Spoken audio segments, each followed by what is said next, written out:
말씀이 유일한 판단 기준이라는 걸 우리가 잘 압니다. 말씀의 사고에서 어떤 사물이 하나도 분별하고 판단하고 옳고 그름을 판단하고 하거든요. 그러니까 세월이 자꾸 축적되는 만큼 말씀의 지식이 자꾸 발전적으로 깨달아가면 나중에는 힘을 나타내죠. 교회가 우리와 다르네 이렇게 되죠. 그렇지 않다면 1년이고 10년이고 이렇게 적당하게 알고 가면 말씀을 우리가 하나님의 말씀을 믿는다 하지만 수박하나 기시로 믿는 것이 되죠. 그럼 힘을 쓸 수가 없습니다. 그저 세상 지식 정도 말씀하고 섞어가지고 생각하는 정도이니까 이건 불신자와 큰 차별이 없죠.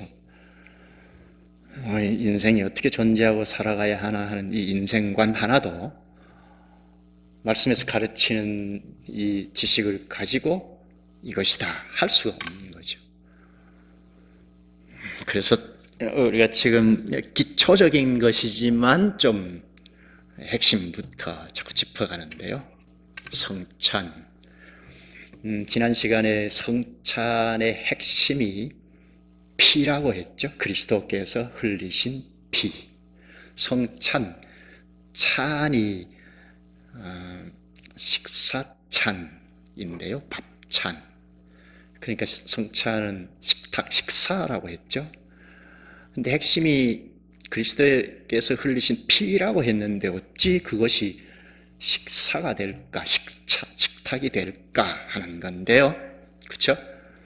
요거는 지난번에 조금 봤지만 6월절 식사를 생각하면 조금 더 쉽겠다 싶은데요. 6월절 식사는 어린 양이 피 흘려 죽은 피를 뿌리고 그 양고기를 하나님으로부터 다시 받아와서 온 백성이 같이 식사를 하죠. 양고기가 주 메뉴이죠. 그 양고기를 먹으면서 6월절을 지킬 때 양이 우리 대신 피 흘려 죽었다, 하나님의 심판을 받아 죽었다 하는 것을 믿음으로 식사 자리에 앉잖아요. 그와 같이 양의 실체라 할 수 있는데 그리스도께서 오셔서 어린 양으로 오셔서 십자가에 피 흘려 죽으셨다. 그래서 우리가 살게 됐잖아요. 영원한 무저갱이로 들어갈 만한 우리가 그리스도께서 피 흘려 죽으셨다 하는 것 때문에 우리가 살게 됐고 이 땅에서 이미 살게 됐고 그러니까 새 생명으로 중생한 생명으로 살게 됐고 끊임없이 이 새 생명을 발휘할 수 있게 되는 건 그리스도 때문이죠. 그리스도의 대속의 사역이 핵심인데 그걸 핵심으로 하고 구약 신약을 둘러싸여 있잖아요. 그래서 그리스도의 말씀이 쪽쪽 배우면서 새 생명을 발휘하고 살아가는 행보가 되는데요. 그래서 성찬은 식탁이다. 다만 이제 우리가 먹는 식사와는 달리 이 새 생명의 식탁, 신령한 양식 그리스도가 그렇게 되죠. 오늘은 요 성찬 제정 당시 상황을 좀 더 살피는 것이 필요하겠다 싶고 그 배경을 우리가 알게 되면 훨씬 더 깨달아가는 게 밑바탕이 되죠.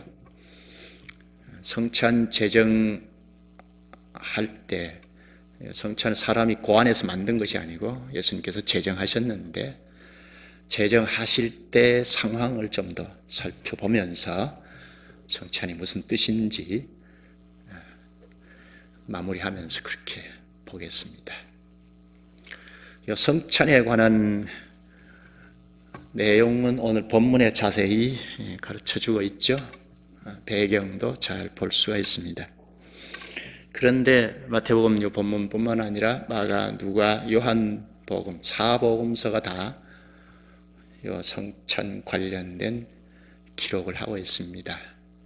다만 요한복음은 좀 달리 다른 각도에서 이야기한 것인데요. 고린도전서 11장에도 성찬 제정을 놓고 좀 포괄적으로 가르치는 내용이고, 그러니까 성찬 제정과 관련된 기사는 많죠.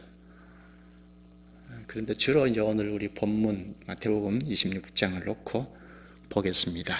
성찬이 언제 제정이 됐죠? 이것부터 보죠. 성찬이 언제 제정이 되었죠? 한마디로 말하면 예수께서 죽으시기 하루 전날 밤, 거기에 그 당시 달력으로 13일 밤, 목요일인데요. 성찬을 제정하시고 오늘 본문 30절을 보면 감람산으로 가니라 했죠. 감람산으로 가서 우리가 잘 아는 대로 기도했죠. 예수님 마지막 기도라 할 수 있는데 제자들과 함께 기도하시다가 잡혀가셨죠. 잡혀가셔서, 그러니까 목요일 날 잡혀가셔서 밤새껏 신문을 받고 금요일 날 새벽까지 신문을 받고 금요일 날 십자가에 달려 죽으셨습니다. 하루 전날이죠. 하루 전날 밤에 성찬이 제정이 됐다 하는 겁니다. 여기 본문 17절을 보면 유월절 식사를 말하는데, 유월절은 당시 달력으로 14일 저녁부터이거든요. 그러면 14일 밤에 제정이 되었나? 성찬 제정이 되었나 싶은데, 요한복음은 이 시간 같은 것을 엄격하게 다루고 있기 때문에 요한복음을 참고하면 정확히 13일 밤입니다. 그리고 14일 날 예수님이 죽으셨는데요.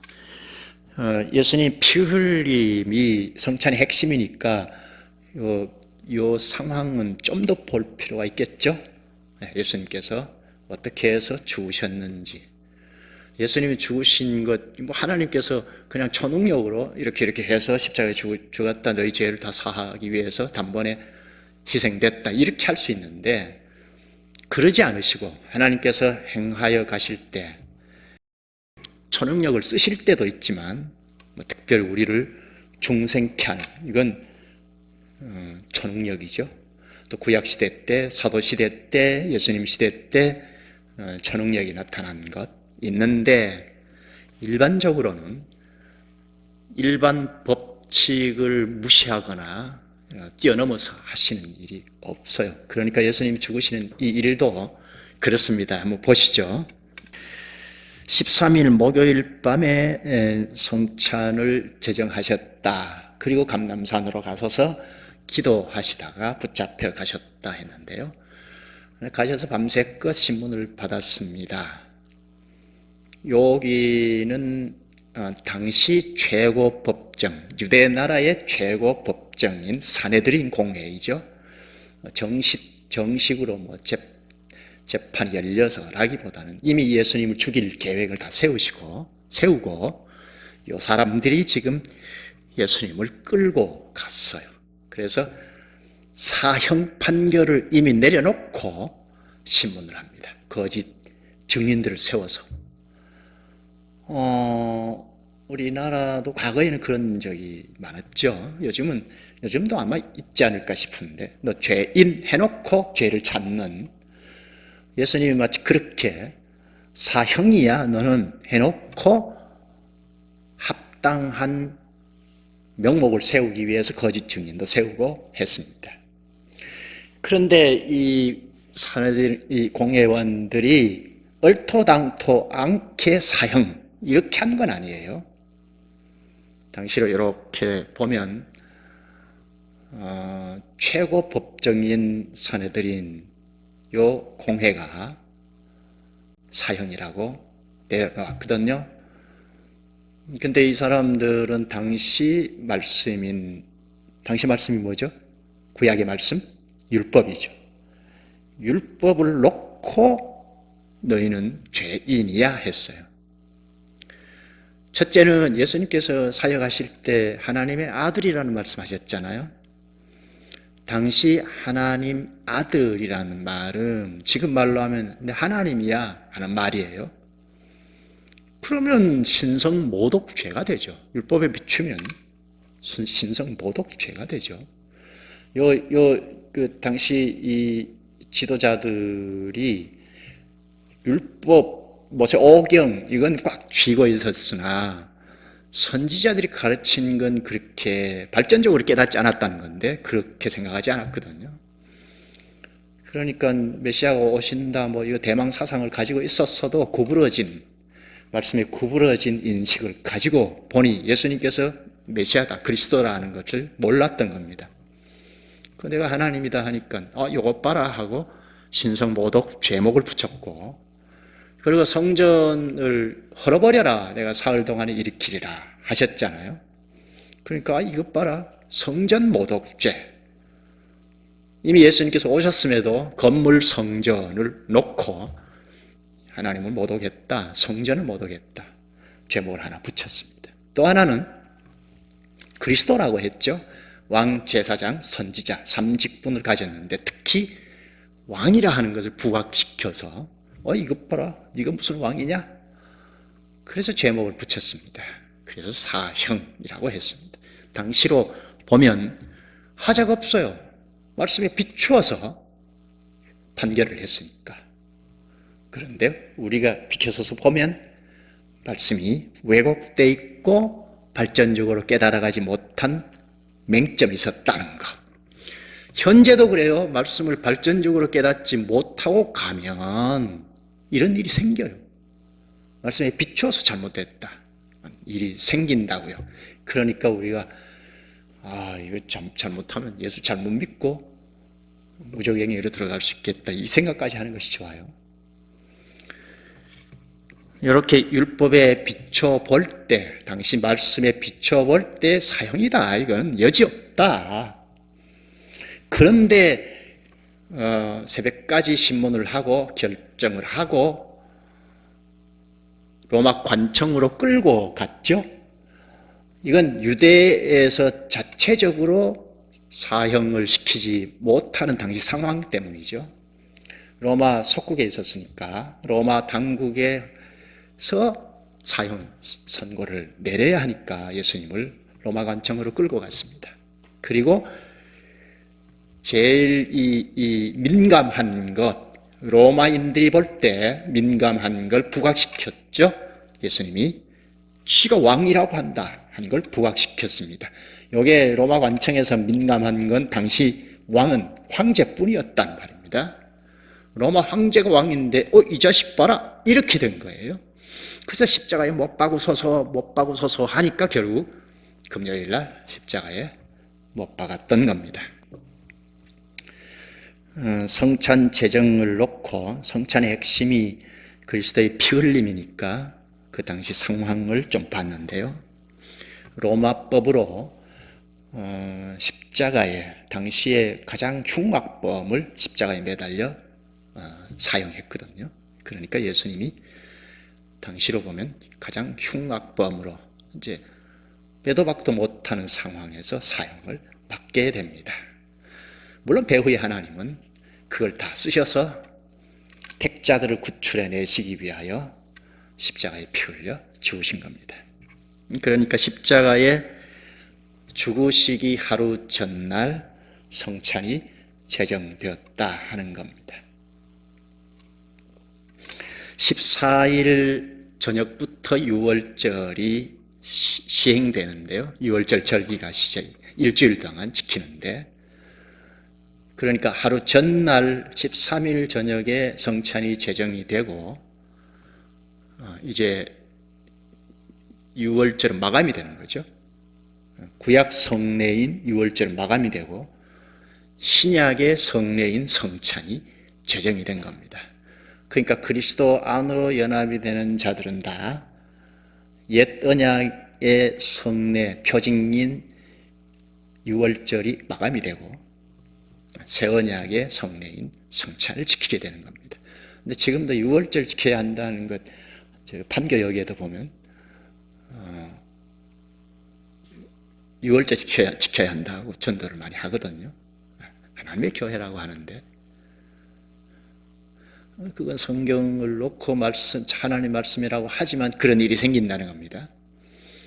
그러니까 저는 자랄 때 이 이단들은 성경을 하나님 말씀을 안 믿는가 보다 하고 자랐는데 알고 보니 성경을 가지고 자기 신앙, 자기 교회 신앙이 옳다고 해요. 그러면 이 성경이 관건이겠다 싶으잖아요. 그러니까 성경을 잘못 알면 이단도 나오는 세상이니까 바르게 자꾸 알고 가야 하죠. 6월절이 마감이 되고 성찬이 제정이 되고 시행되고 오늘까지 성찬을 지키는 거죠. 그러면 이 6월절이 뭘까? 이 6월절은 구약의 성례라는 것 생각해야 하죠. 할례와 6월절이 구약의 성례이다. 그러면 구약 시대 때에 하나님의 언약을 믿고 언약 백성이 되려면 할례를 당연히 받아야 하고 6월절을 지켜야 하죠. 구약의 말씀인데 구약을 볼 때 우리는 선지식이 있죠. 구약을 볼 때 어떻게 봐야죠? 6월절 지켜야 하네? 우리도 6월절 지킵시다. 이러면 이제 이단도 나오게 되는 겁니다. 구약은 예수 그리스도께서 오시기 이전 시대이다 하는 것 꼭 생각해야 하고 이건 상식이죠. 그러면 그리스도를 놓고 중보자인 그리스도를 놓고 오시기 전 시대이니까 어린 시기이다 하는 걸 전제하고 하나님 가르치셨거든요. 그리스도께서 십자가에 죽으시고 피 흘리고 죽으시고 구원의 백성이 일어나는데 구약에는 오시기 전이니까 그리스도 예수 그리스도의 그림 같은 어린 양을 제정해서 가르쳐주는 대로 어린 양의 피를 흘리고 뿌리고 양고기를 함께 먹는 가정들은 다 구원이죠. 이게 극적으로 가르친 게 출애굽 사건이죠.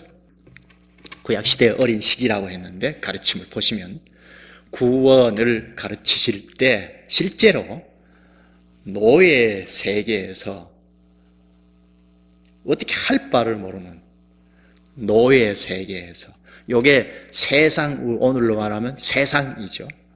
우리가 세상에서 젖어서 사는데 배후에는 사탄이 꽉 장악하고 장악이라기보다 관여하고 죄인으로 나서 죄를 먹고 마시는 이 세상에서 벗어날 길이 없어요.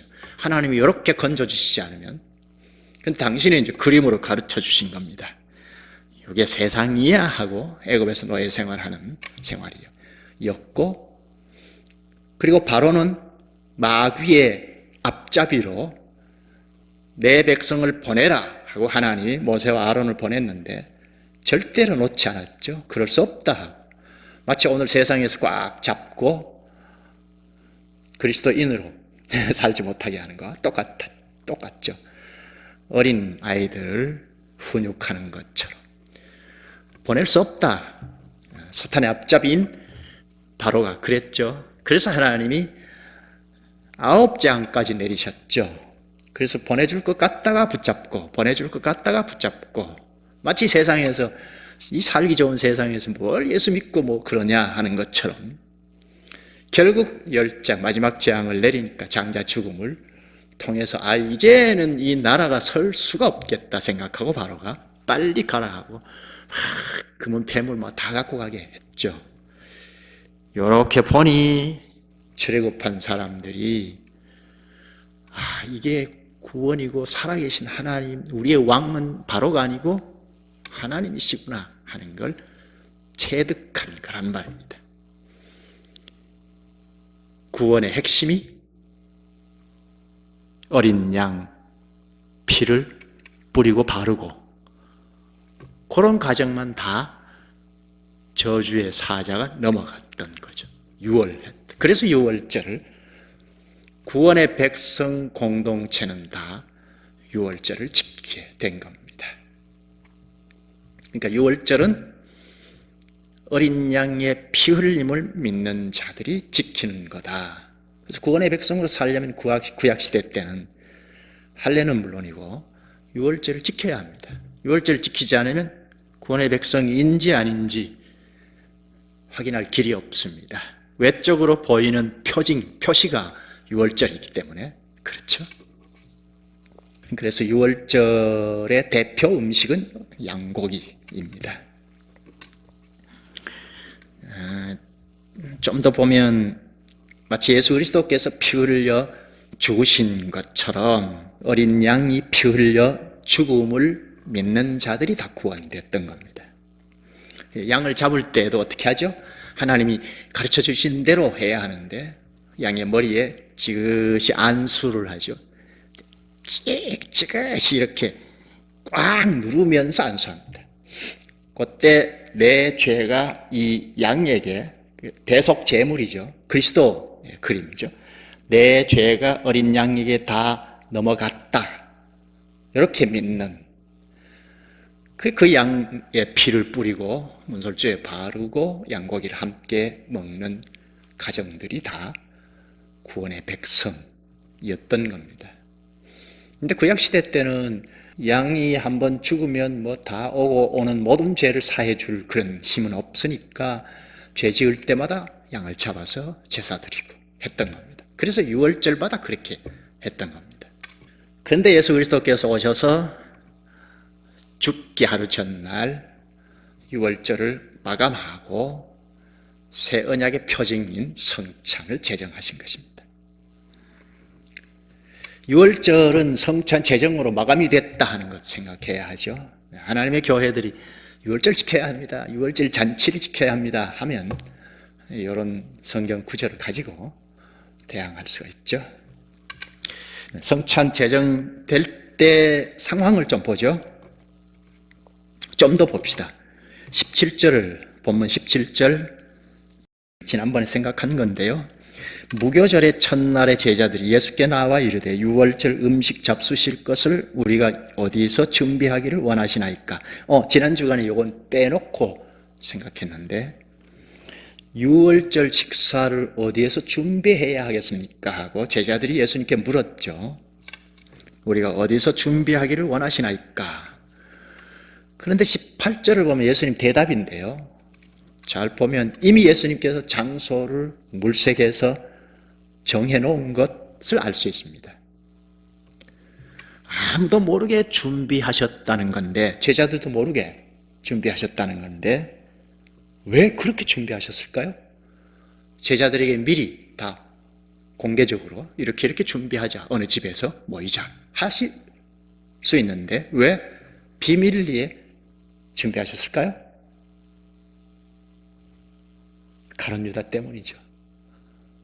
성찬 제정도 하기 전에 유다가 알면 당국에 일러 바쳐서 잡혀갈 수도 있으니까 마지막으로 이 유월절 마감하고 새 성례인 성찬을 제정하기도 전에 일이 그르쳐지니까 비밀리에 미리 준비를 하신 겁니다.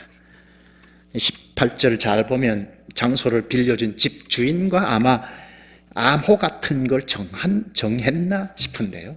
제자들만 이제 다 모일 수 있도록 이렇게 집주인에게 장소를 빌려준 집주인과 이렇게 약속을 받은 겁니다. 그러니까 철저하게 비밀로 준비한 거죠. 20절부터 보면 이제 다 모였을 때 평소처럼 유월절 식사를 시작합니다. 평소처럼 유월절 식사이니까 잘 알 수 없죠.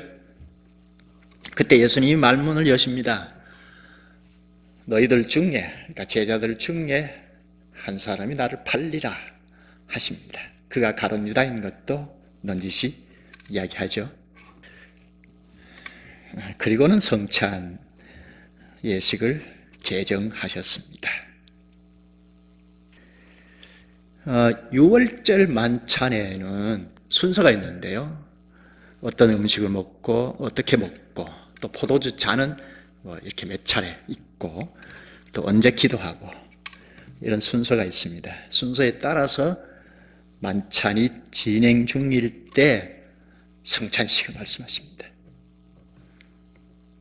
그러니까 제자들이 그동안 함께 예수님을 따르면서 배웠으니까 화들짝 놀라지는 않았어도 하고 새로운 걸 배운 상황이 됐을 텐데요. 그렇죠? 예수님 떡을 주면서 이거 내 몸이다, 잔을 주면서 이거 내 피다, 그렇게 하셨으니까. 한번 보십시다. 본문 26절을 먼저 보십시다. 그들이 먹을 때에 예수께서 떡을 가지사 축복하시고 떼어 제자들에게 주시며 이르시되 받아서 먹어라, 이것은 내 몸이니라 하시고. 아마 여기에서 처음 들었지 않았나. 제자들이 성찬의 뜻을 가르칩니다. 떡을 주시면서 이것은 내 몸이다. 이게 성찬 용어인데요, 보통 식사와 달리 이 성찬식의 떡은 바로 그리스도의 몸을 가리켜, 성찬의 떡을 보면 바로 그리스도의 몸을 향하게 가르쳤습니다. 보통 우리가 집에서 먹는 밥과 같아요. 그런데 당시 이제 떡이니까, 빵이니까. 그런데 다른 점은 주님 앞에서 신령하게 사용되기 때문에 다른 겁니다. 주님께서 제정하신 그 말씀대로 사용하기 때문에 밥인데 그리스도의 몸으로 향하게. 성찬의 떡, 밥, 오늘로 말하면 밥, 성찬의 밥은 그리스도의 몸이다, 이렇게 향하게 한 겁니다. 성찬, 찬자가 밥 찬자로 여기서 성찬이라는 말이 나왔습니다. 식사라는 거죠. 예수님이 죽게 될, 이제 하루 뒤에 죽으시잖아요. 죽게 될 자기 몸, 뜯기고 찢기고 한 자기 몸을 나타내기 때문에 떡을 가리키면서 이건 내 몸이다, 바로 대입해서 가르친 겁니다. 이게 성찬식의 용어인데요, 성내전적 용어, 그렇게 어려운 말로 씁니다. 근데 당시 로마 교회는 이걸 좀 왜곡시켰어요. 예수님의 살, 떡은 곧 예수님의 살이야, 이렇게 왜곡시켰어요. 그러니까 예수 그리스도의 살로 향하는 게 아니라 거기 신부가 기도하고 성찬떡을 차려놓고 기도하면 이 떡이 예수님 살로 바꿔버린다는 겁니다. 살로 화한다 해서 화채설을 믿어요. 그건 아니죠. 좀 넘어서 버렸죠. 그래서 이 천주교에서는 지금도 성찬의 떡을 받아 먹으면 구원이라는 겁니다. 아무 생각 없이 성찬의 떡만 먹기만 해도 예수님 살을 내 마음 가운데 받아들인 거라고 하고 구원이라고 하는 겁니다. 우리가 조금 다르죠. 식사를 하면서 이것은 내 몸이니라 하셨는데, 이거는 우리가 식사를 하면 힘을, 에너지를 공급을 받죠. 그것처럼 우리가 신령한 몸, 그러니까 중생된, 새 생명으로 탄생된 몸, 신비한 이 몸의 양식이라는 겁니다. 무엇이요? 예수 그리스도의 몸이, 예수님의 몸이 대속의 몸이라서 내가 죽었다가 살고 또 계속해서 살아가는 것이기 때문에 신비한 양식이라는 겁니다. 예수님이 없으면 우리가 그리스도의 지체로 살 수가 없죠. 예수님의 몸에 참여하면, 그러니까 성찬식에 참여하면 이런 힘도 성령께서 주시는 겁니다. 첫째로 이 한 떡에 큰 떡을 마련해 놓고 이제 성찬식을 하려면 좀 생동감 있게 하려면 떡을 하나 이렇게 준비해서 그걸 찢어가면서 서로 나누는, 그러면 예수님의 살이 찢겨지는 거 보잖아요. 예수님의 살이 찢겨진 것 때문에 우리가 다 그리스도와 연합했고 그리스도의 지체들이다.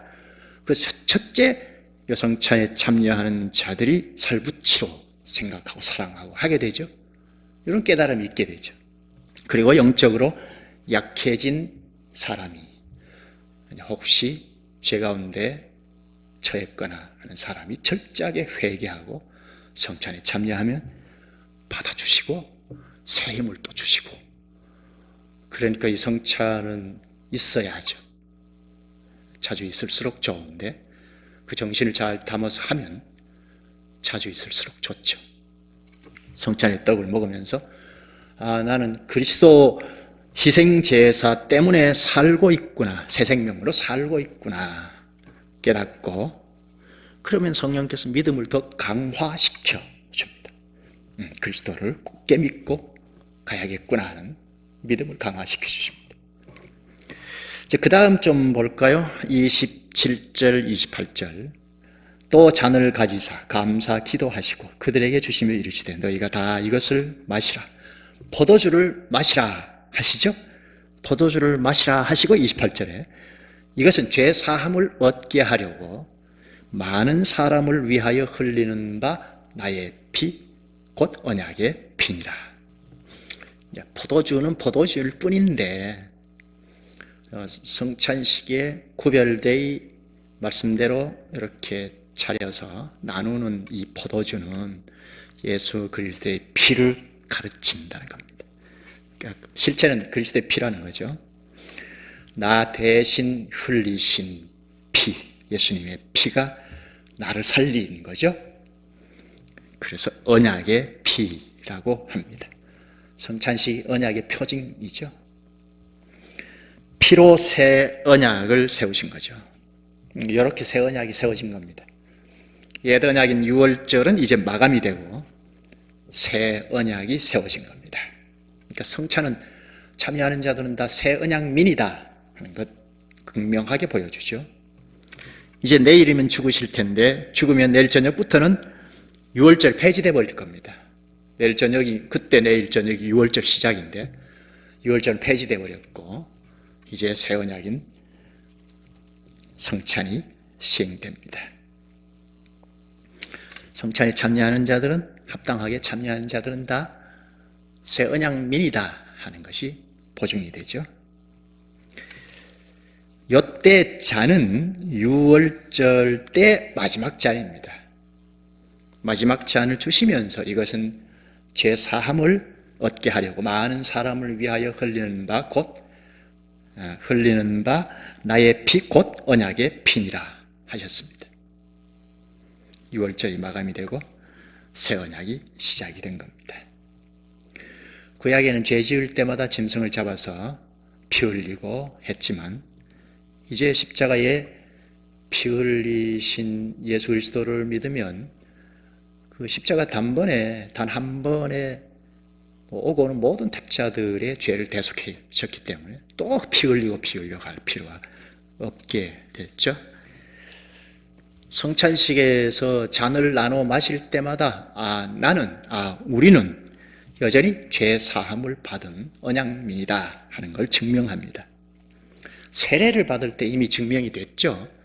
근데 그건 어제의 일이고 지금도 여전히 언약민이다 하는 것을 증명합니다.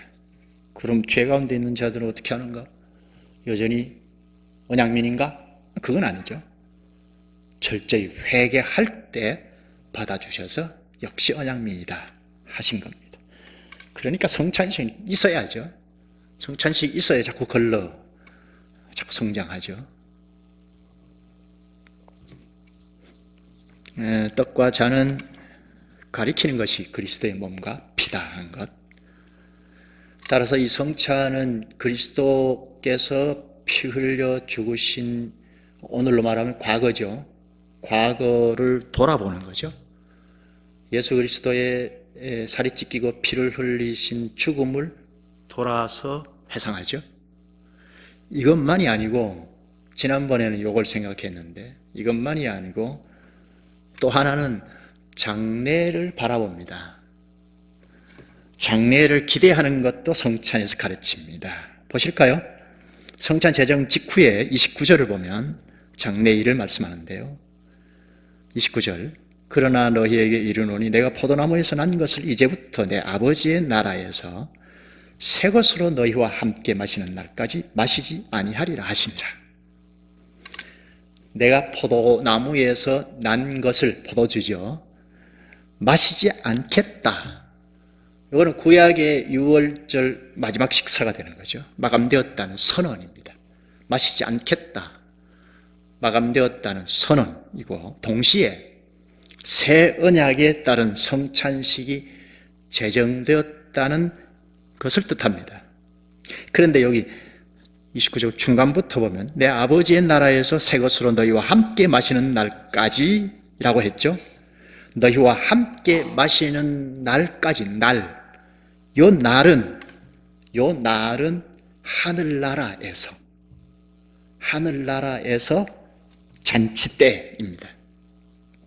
지금 유월절 식사는 마지막이고, 언제 다시 하늘나라에서 만나면 잔치상에서 마실 거다, 서로. 그 이야기죠. 그러니까 약속이죠. 따라서 성찬에 참여하는 자는 당시 제자들뿐만 아니라 성찬에 합당하게 참여하는 자들은 다 장차 오실 주님을 기대하죠. 약속을 받아놓고 있어요.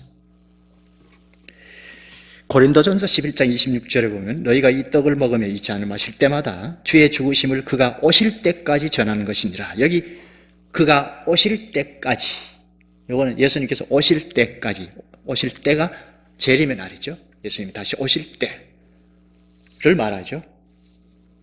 성찬은 첫째는 주의 죽으심을 생각하면서 참여합니다. 대속의 죽음을 생각하면서 믿음을 더 굳게 갖게 됩니다. 동시에 앞으로 주님이 다시 오실 것도 기대하면서 성찬에 참여합니다. 다시 오실 그때는 성찬이 여기에 시작인데, 성찬이 완전히 성취가 된 대단히 잔치가 있을 것입니다. 주님과 만나서 혼인잔치를 나눌 것입니다. 그것을 기대하면서 성찬에 참여합니다. 지금 우리는 이 땅에 살고 있지만 성찬에 참여하면서 이제 곧 주님과 만날 것을 기대합니다. 여기서 말씀하신 것처럼 그때라는 약속을 하셨는데, 성찬에 참여한 자는 대단하게 배설하는 잔치에 초청받은 그 약속을 받아놓고 있습니다. 이제 곧 주님이 오시면 우리는 그 잔치에 다 참여할 것입니다. 기도하실까요? 생각하건대 현재의 고난은 장차 우리에게 나타날 영광과 비교할 수 없도다. 자비하신 주님, 예수께서 제자들과 유월절 식사를 하시면서 이제 십자가의 죽으심으로 유월절 식사를 마감하고 동시에 성찬 제정으로 새 언약의 식탁을 마련하신 걸 저희에게도 가르쳐 주셔서 감사옵나이다. 이제 저희는 성찬의 떡과 잔을 먹고 마심으로 대속의 피를 흘리신 그리스도를 굳게 믿는 믿음과 또 동시에 이제 곧 맞을 천국 잔치를 기대하게 되옵나이다. 이 땅에서 성찬에 참여하면서 이제 곧 하늘의 잔치상에 초대받은 자임을 확신하며 주님을 더 굳게 의지하고 살기를 소원하옵나이다. 주께서 성령으로 늘 새 힘을 주시옵소서. 예수님 이름으로 기도하옵나이다. 아멘.